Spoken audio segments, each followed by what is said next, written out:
نظام الدین اولیاء علیہ رحمہ کو محبوب الہی کہتے ہیں نا. ان کا واقعہ بھی علماء نے یہ لکھا ہے، صوفیاء نے، کہ ان کے شیخ حضرت بابا فرید الدین گنج شکر رحمۃ اللہ تعالی علیہ ایک دن موج میں آ گئے اور کہا کہ نظام الدین محب بنو گے یا محبوب بنو گے؟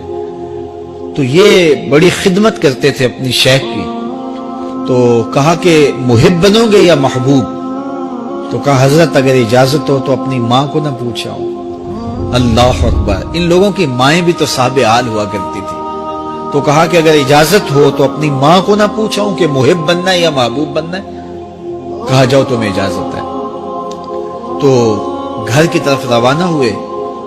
ایک آدھ دن کا سفر کیا. راستے میں ایک فقیر تھا مجذوب، جو راستے میں بیٹھا تھا. حالت اس کی عجیب سی تھی. تو یہ سلام کر کے گزرنے لگے تو وہ مسکرا کے بولا محب بنو گے یا محبوب؟ تو حیرت زدہ ہو گئے کہ اسے کیسے پتا چل گیا، یہ تو میرے شیخ کا اور میرا راز ہے. تو رک گئے. کہا کہ حضرت اگر آپ بتا دیں تو بہت اچھا ہو. کہا نہیں ماں سے پوچھو، جو وہ بتائے گی وہی بن جانا، اور اگر ماں نے نہ بتایا تو کل آ جانا، اسی وقت یہاں ملاقات ہوگی، پھر میں بتا دوں گا. خیر چلے.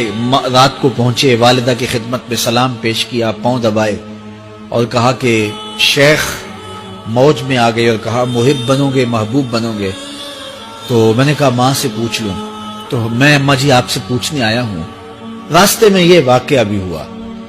تو ماں نے کہا کہ بیٹے تم صبح ناشتہ کر کے پلٹ جانا، اور وہ جو راستے میں تیرے دل کی بات بوجھ گیا وہ کوئی صاحب حال تھا، وہ تمہیں صحیح بتا سکے گا کہ محب بننا کہ محبوب بننا. خیر یہ صبح ناشتہ کر کے ماں کے پاؤں پکڑے، اجازت طلب کی اور واپس نکلے. اور وہاں جا کے دیکھا تو کوئی فقیر نہیں ہے. بڑے حیرت زدہ ہوئے. دائیں بائیں سے پوچھا کہ یہاں کل ایک بابا بیٹھا تھا. کہا وہ تو کل کے فوت ہو گیا. تو کہا اس کی قبر کہاں ہے؟ کہا قبر کس نے بنانی تھی اس کی؟ وہ گندگی کے ڈھیر پہ لوگوں نے پھینک دیا.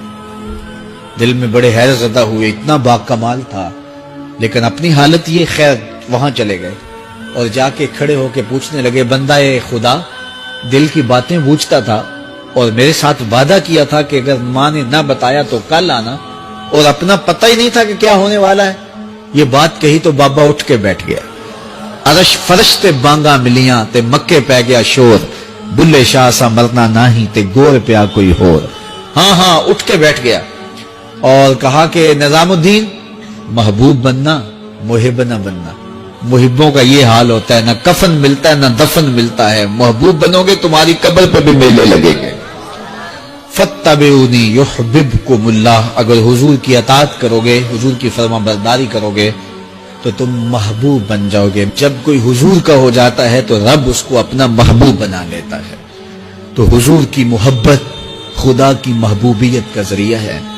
اور حضور کے صحابہ کی زندگیاں دیکھیے کہ انہوں نے حضور علیہ الصلوۃ والسلام کے ساتھ کیسے پیار کیا. حضور کی محبت میں اپنی عادتوں کو بدل دیا. حالانکہ عادتیں نہیں بدلی جاتی، طبائع کا اختلاف یہ فطری بات ہے.